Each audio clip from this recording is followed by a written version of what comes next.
Hello again, stress management students. Um, this is your last or your final lecture in this particular section on the stress emotions.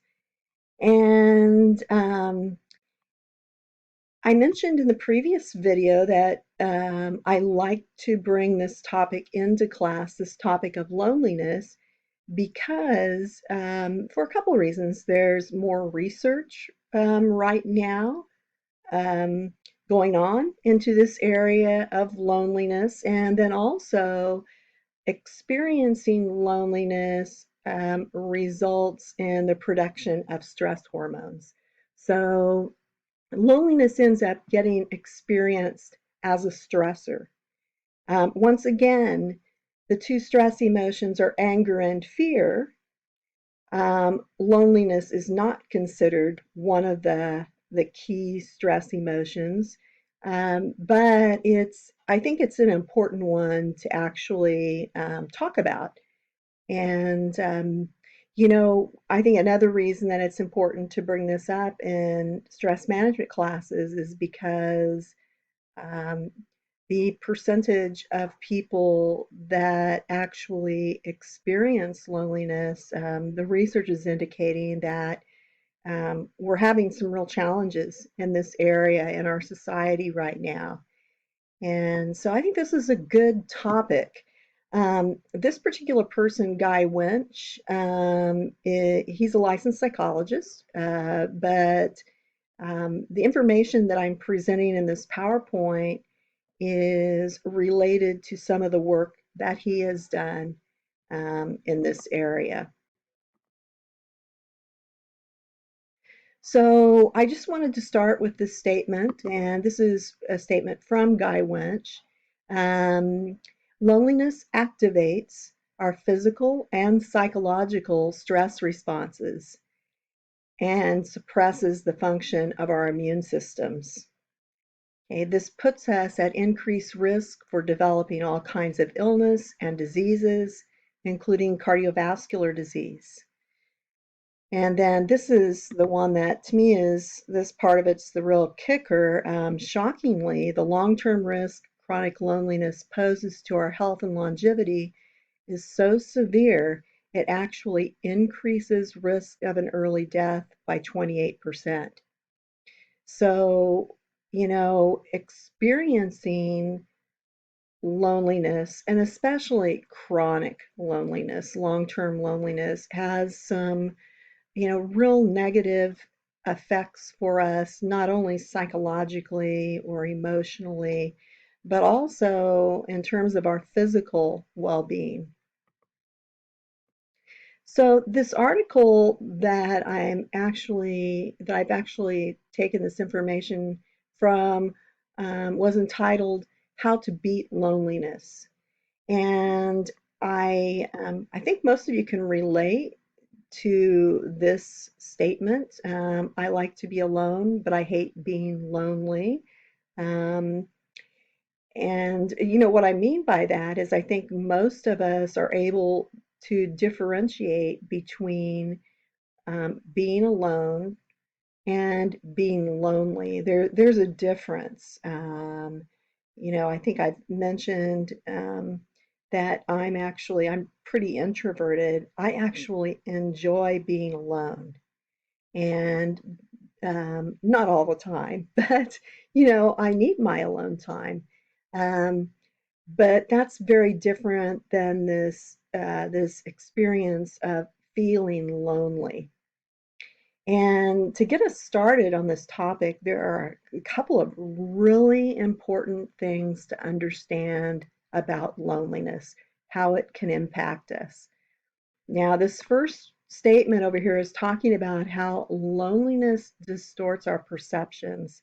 So, when we feel lonely, our perceptions, how we view things, how we're experiencing things, how we think about things becomes distorted. So, in other words, it's not usually very correct. This distortion, it makes us believe that the people around us care much less than they actually do. And so I think this is very, very helpful to understand this and to know it, that there will be a tendency if we're feeling lonely to start perceiving or thinking that others um, don't care about us as much as they really do. So there's this kind of this twist that occurs with our thinking. Also, loneliness, when we're experiencing loneliness, it does tend to make us view the relationships that we currently have as being more negative, that we tend to see them as less meaningful or important.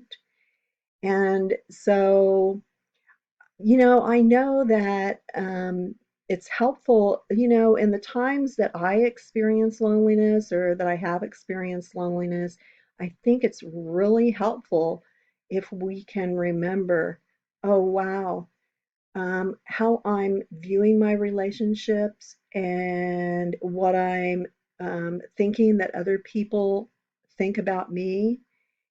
It's tweaked, it's off right now because loneliness has a tendency to shift our perceptions in that way.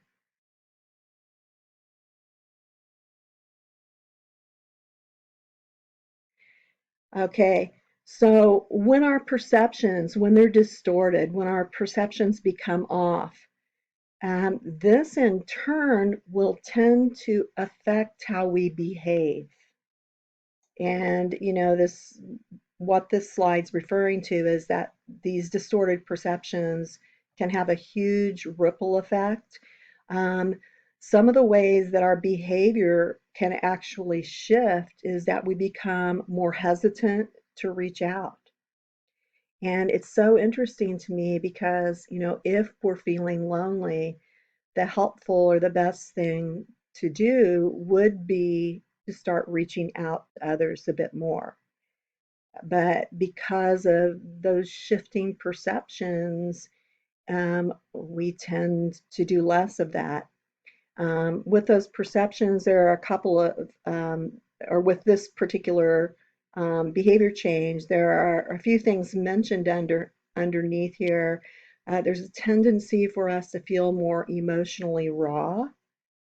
You could also think just more emotional in general. Um, we can become more convinced that we aren't very desirable or that people don't want to hang out with us. We can become more convinced that others don't care. So those shifts in perceptions, and then also this just in general feeling more emotionally raw, kind of feed into being hesitant to reach out. And another behavior change that can occur is, not only can we become more hesitant to reach out, but we can actually have more of a tendency to push others away. We can get more skeptical of their invitations or their offers. For example, if I'm going through a period of time where I'm feeling pretty lonely, and a friend contacts me and says, "Hey, there's a group of us that's going to go out tonight. Do you want to come with us?" What I might be more inclined to do is to think, they really don't care if I want to go or not, or they won't miss me. And that's an example of this becoming more skeptical of others' invitations and offers. So these are things we want to really be paying attention to if we're experiencing loneliness. Are we behaving in either one of these ways? And also just understanding that those behaviors kind of come out of the shift that goes on in our perceptions. So, with those shifts in those shifts in perceptions and also then behavior changes, we kind of can set ourselves up for something that's called a self-fulfilling prophecy. And the example that Guy Winch used was this, if we're feeling lonely and we don't feel we're very desirable, we don't feel like people really want to be around us, there's a possibility that we'll go to this party, but we feel so convinced um, that, no one really cares if we're there, they don't want to hang out with us, that we don't necessarily reach out and talk to them. We might spend the whole evening, this says, parked by the hummus and vegetable dip with a scowl on our face. And, it could be you just kind of hang out in the corner and you aren't really smiling and looking open to connection. And what can happen as a result of that is that no one really dares approach you because you don't look open. And then experiencing that you're there, but nobody's approaching you, it just kind of verifies your thoughts um, that no one likes you. You can go, see, no one came up to me to talk to me at the party. No one likes me. No one wants to hang out with me, etc. And that's that self-fulfilling prophecy. And I'm hoping that you guys have heard of self-fulfilling prophecy and that maybe it's come up, maybe in a psychology class. But I wanted to just show this to you again because this is sometimes, what we can end up creating if we aren't aware and if we aren't mindful about our thoughts, our behaviors, etc. So this is the diagram of self-fulfilling prophecy, and we're going to start over here with our beliefs, and in this case, our beliefs about ourselves. So, if I'm feeling lonely, and my beliefs about myself have shifted, if my perceptions have become distorted. In other words, if I don't think that I'm desirable or I don't think that people really want to spend time with me, that's a pretty typical shift that goes on when we're feeling lonely. These beliefs can influence our actions toward others. And the example that was given is we can become more hesitant to reach out, or we can become more skeptical of others' invitations. And when our actions shift, they actually impact others' beliefs about us. So, for example, if I've been feeling lonely, and my perceptions become distorted, and I begin to think that others don't really want to hang out with me. Let's just say my actions shift in this way. I become more hesitant to reach out or issue invitations. What might in turn happen is that others believe, well, maybe she just wants to take a break, or maybe she isn't really interested in hanging out. She's not, calling. Um, she hasn't asked me to do anything in a long time. So, our friends or other people in our life may just assume that we don't want to, at least right now. And when other people's beliefs about us then shift because of our changes, the changes in our behavior, um, their actions toward us might end up changing. So they may be making plans, and I haven't reached out for a long time, and they may believe, well, she must not have the time to hang out right now. She hasn't been calling. So, you know what? I'm not going to give her a call tonight because I think she's just kind of wanting to have some downtime. And so those actions change towards us. And then what can end up happening is, I can go, see, I told you so. People don't want to hang out with me. They don't like me. I'm undesirable. I'm not fun. And that just kind of strengthens those initial beliefs, those perceptions that we have shifted into because of our loneliness. So, this can be a real important cycle to understand. Um, we're talking about it, of course, in this presentation just in terms of loneliness, but it's a cycle that goes on in various aspects of our life. So, really take this in about self fulfilling prophecy. So, the last few slides in this presentation are about strategies that we can use um, to actually overcome this experience of loneliness. So, steps to take. And, this first step, it's entitled Take Action. And there are several things that go with this. Really accept that loneliness is impacting your perceptions. So, sitting down with yourself and accepting the fact that it's very, very possible that the things you're thinking and assuming are not accurate.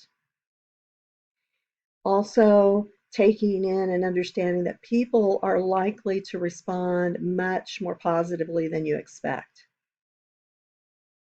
So we have to kind of really work with that distorted perception and understand that that's probably what's happening internally right now. And then the next part of this action step is actually putting you into some concrete action. And I think this is really good.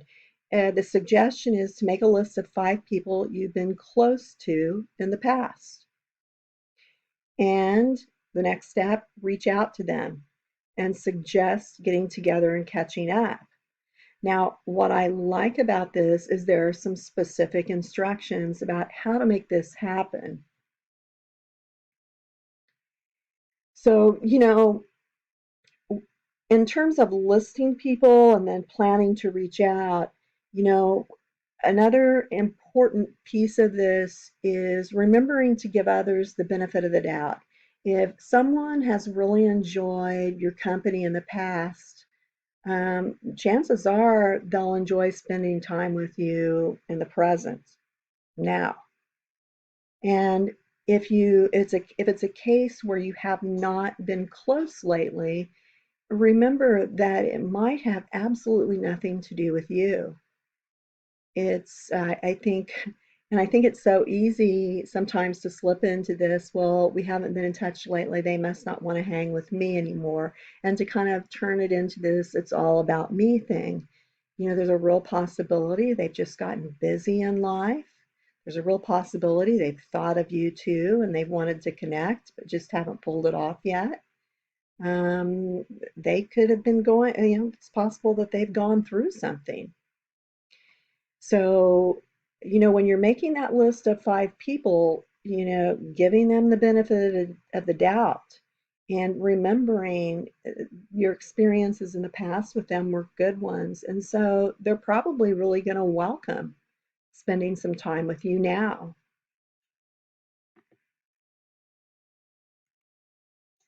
So, here's where we get into, I think it's a really good strategy in terms of how to pull this off. The recommendation that this author uses is to actually issue an invitation via text. And I like this. As much as I actually have an appreciation for face-to-face communication, I don't text really hardly at all.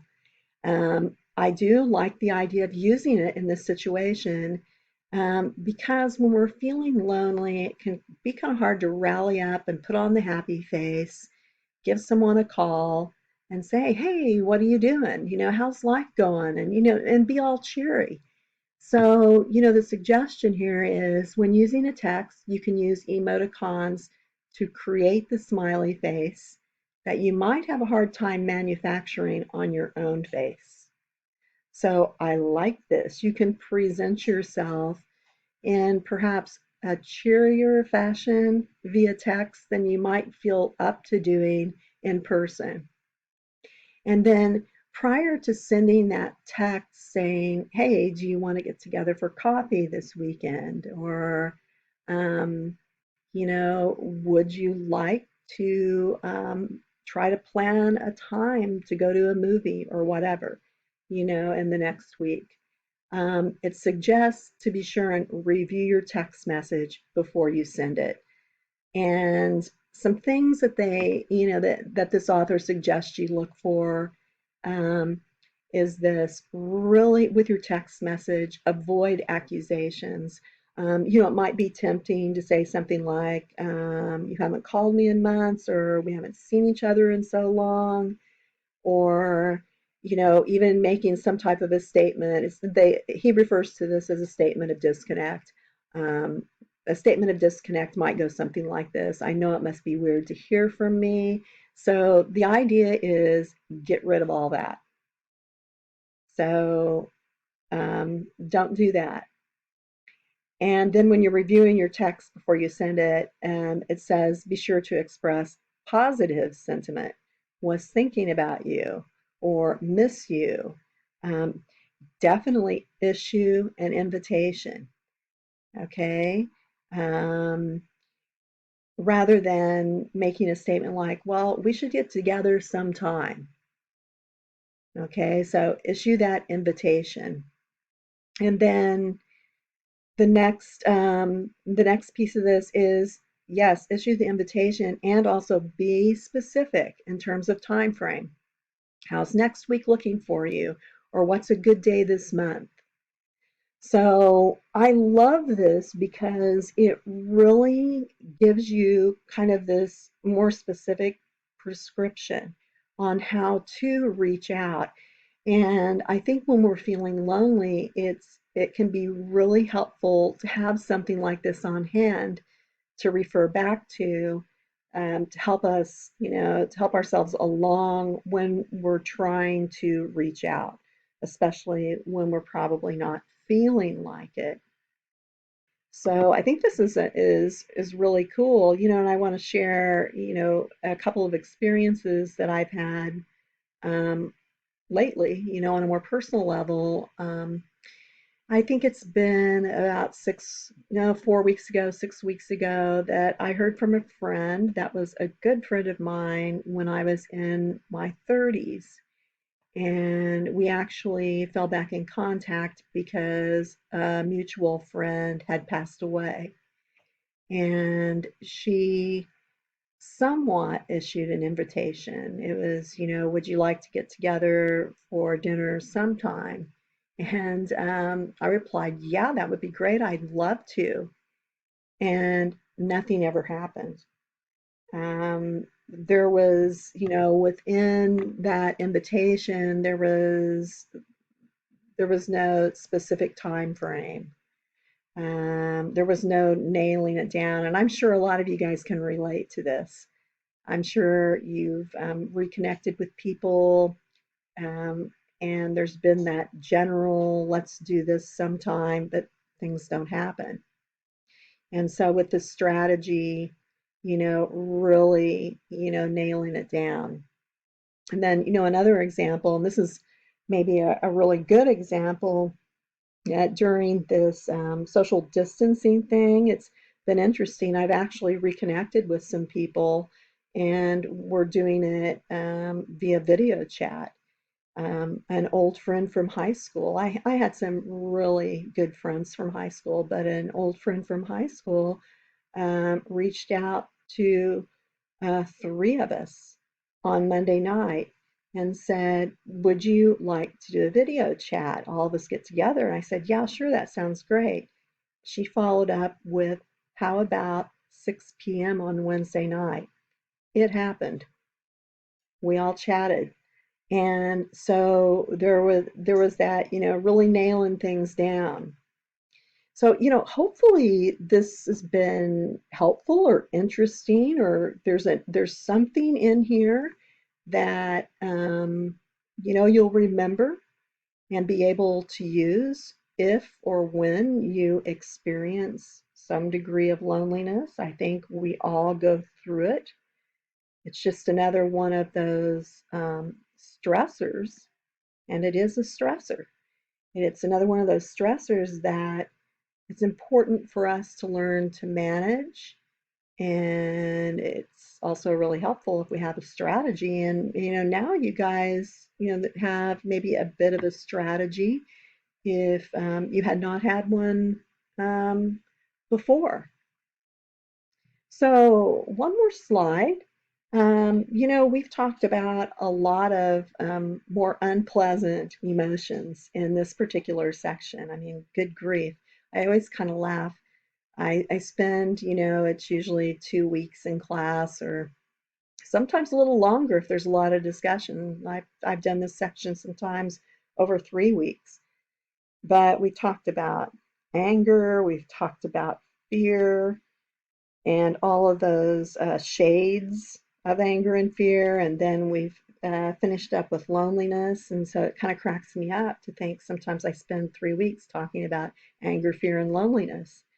And I like ending this with remember joy and happiness. In stress management, there's a tendency for us to indeed focus on those more challenging emotions and finding ways to cultivate um, those, those emotions like joy, like happiness, like gratitude. It's really important for us to be able to manufacture and create those in our lives. We don't want to get stuck, in that one end of the emotional spectrum.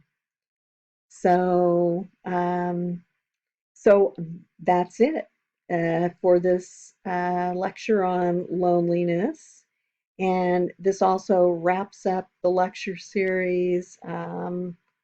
Uh, for for the whole section. We're now ready for your second exam, and I will have included some announcements in the overview, in the week 9 overview about that exam happening next week. I guess it's going to be week 10. So I hope you guys have a really nice remainder of your day, and I will talk to you soon.